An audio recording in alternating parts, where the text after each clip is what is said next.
The claims were both sensational and shocking. A Chinese espionage network operating in Australia and defector Wang Lingchang claiming he was once involved. But at a media briefing in Beijing, Chinese officials labelled the accusations as nothing but lies, claiming Wang is a fugitive suspected of fraud. China has always pursued the principle of non-interference in other countries' domestic politics.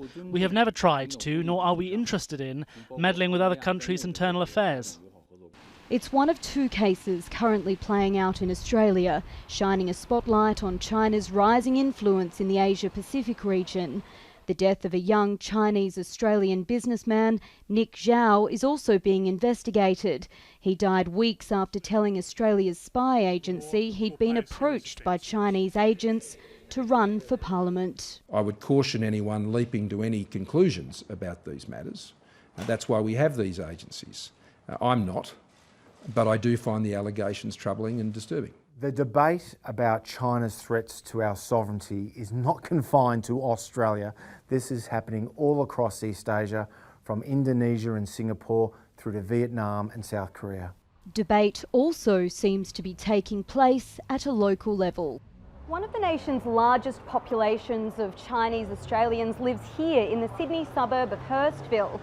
It made headlines for the wrong reason this year, though, with reports that the Chinese government bullied a local council into cutting ties with the newspaper, allegedly because it didn't toe Communist Party lines. China is Australia's largest trade partner. Last year it was worth more than $180 billion. But relations have deteriorated since accusations of meddling and interference began.